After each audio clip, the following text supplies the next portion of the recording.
Let's take a closer look at the situation in Gaza now with Norman Finkelstein. He's a political scientist and a specialist on the Israeli-Palestinian conflict. Joins us from New York. Good to have you with us. What do you make of the Biden administration's position and how that might develop in the case that we see both a ground invasion in Gaza as well as the opening up of a second front in Lebanon?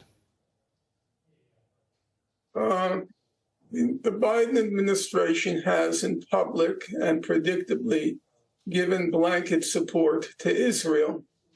As to the private conversations, it seems to me that the Biden administration told Israel that it would lie about the hospital bombing, but the quid pro quo, the exchange was, if we're going to lie publicly, which they did, about the hospital bombing, Israel would have to diminish or lessen its genocidal plans to block all food, water, electricity, and fuel into Gaza, which is what the defense minister announced on the first day.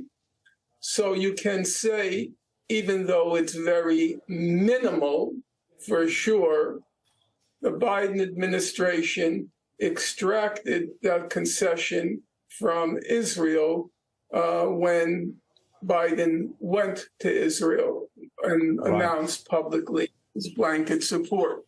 As for now, the New York Times is reporting, and let me just say, I think it's totally preposterous, that during meetings with the Israeli cabinet, Biden was lecturing the Israeli cabinet about the dangers of a war on the Northern Front, and that President Biden was restraining Israel from launching such a war. Right. That's, of course, ridiculous. The idea that the Israeli cabinet needed President Biden to inform them of the dangers of a war with Hezbollah is something they should know from the previous war, you think, in 2006? I think they know. They didn't need a senile president to bring them that kind of knowledge. All right. What the United States is. All right, Norman Finkelstein, thank you so much for sharing your thoughts and analysis on that. Appreciate your time.